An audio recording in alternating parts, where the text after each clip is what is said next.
আমার মতো কার কার দুহিরাবালা আম খাইতে মন চায়। আমার এখন আম খাওয়ার প্রচুর পিনিক হচ্ছে, তাই আমি ছাদে চলে গেলাম। ওইখান থেকে মানে গাছ থেকে আম পেড়ে নিলাম। তো মাশাল্লাহ অনেকগুলো আমি নিছি, আমগুলো অনেকটা বড় হয়েছে।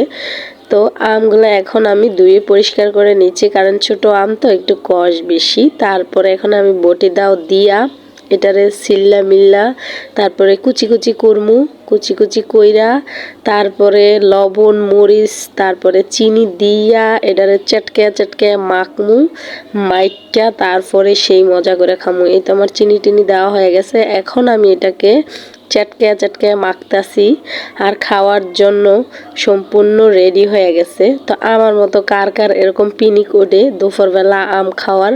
তো আমের ভর্তাটা মজা হয়েছে, কিন্তু লবণ একটু বেশি হয়ে গেছে। আর আমাদের যত গ্রুপ আছে সবগুলা ঝাঁপায়া পড়ছে আম খাওয়ার লেগে। দেহ সবদের হাত কত সুন্দর, আর আমি একমাত্র কালো। যাক কোনো ব্যাপার না, হাজার পরীর মাঝে একটা কালা পরী, কোনো ব্যাপার না। আর এটা হচ্ছে আমাদের মিষ্টি মেয়ে মিম। তো সে অনেক লক্ষ্মী, তার আম অনেক বেশি প্রিয়।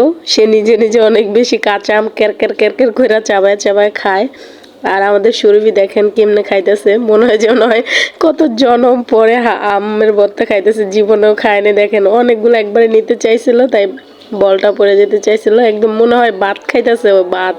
তো অনেক মজা হয়েছে, সেই স্বাদ, এত স্বাদকে সেই স্বাদ। যাই হোক বন্ধুরা, আমার আমের ভর্তা দেখে কার কার খাইতে ইচ্ছা করতেছে অবশ্যই কমেন্ট করে জানাই দিবা। আমাদের ভিডিওটা কেমন হয়েছে সেটাও জানাই দিবা। সবাই ভালো থাকবা, আমাদের জন্য দোয়া করবা। আল্লাহ হাফেজ।